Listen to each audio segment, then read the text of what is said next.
Siamo con il dottor Salvo Iacono, nuovo direttore del Centro Provinciale per l'Impiego di Agrigento, che ci parlerà dei nuovi PUC che saranno attivati nella nostra provincia. Di cosa si tratta, direttore?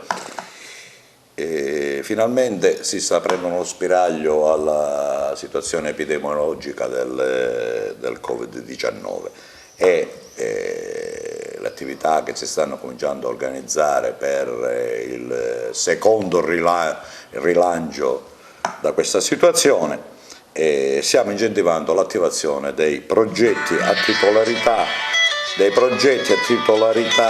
dei comuni utili alla collettività, i famosi PUC. Cosa sono i PUC? In sintesi, parte dei percettori del reddito di cittadinanza a seguito del decreto il 22/10/2019 devono obbligatoriamente partecipare a un progetto collettivo di utilità. Per esempio, alcuni comuni, ora vedremo quali sono stati sino ad oggi i comuni partecipanti, devono preparare dei progetti per esempio per la manutenzione del verde, per la pulizia delle strade, anche dentro i comuni per gli archivi ed altro. La procedura è dettata dalla normativa nazionale e da una piattaforma informatica che si chiama ANPAL, gestita dall'ANPAL. Vengono inseriti dai comuni in questa piattaforma. Sempre le circolari dello Stato e anche dell'ANPAL prevedono che il personale destinato a un progetto il personale venga designato già al 50% da parte del comune, dal 55% da questo ufficio provinciale o dalle sedi periferiche che questo ufficio ha dislocate in provincia.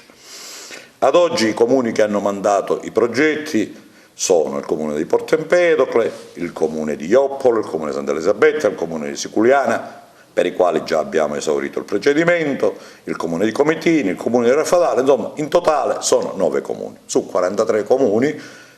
Anche questo è un messaggio ai sindaci e ai comuni di mettersi in contatto con questo ufficio in maniera tale da togliere quei lacci e laccioli che poi sono i famosi critiche alla burocrazia per consentire l'avvio di questo procedimento. Pertanto i comuni si mettano in contatto al più presto con quelli che ancora non hanno inserito i progetti, perché ormai con la piattaforma i progetti obbligatoriamente vanno inseriti sulla piattaforma ANPAL. In questi giorni qualche comune già si è fatto sentire e penso che il comune di Agrigento sarà uno dei prossimi comuni ad attivare queste procedure e quindi i nostri uffici si stanno impegnando, ci stanno riorganizzando in maniera tale da avviare immediatamente queste attività.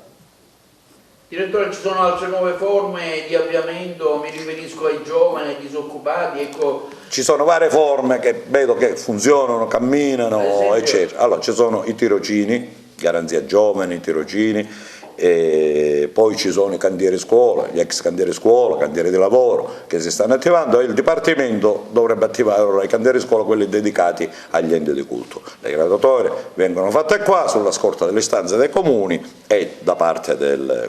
Stiamo vedendo un po' di rimettere mano pure su la legge 6899, quella sui disabili, e di aggiornarla più che altro, perché vero ci sono le piattaforme informatiche, ma molto spesso i collegamenti sono in ritardo. Noi oggi abbiamo un problema che i dati inseriti per esempio sul SILAV, che è un'altra piattaforma che ci dà le informazioni sui richiedenti, sono in parte 2-3 mesi in arretrato con la scadenza del reddito di cittadinanza. Quindi capita che nel momento in cui si parte col progetto, nel progetto l'utente, il richiedente, il comunicato non ha più il reddito di cittadinanza, oppure ce l'ha e noi lo sappiamo dopo 2 settimane. Stiamo vedendo con Palermo di pianificare anche queste situazioni.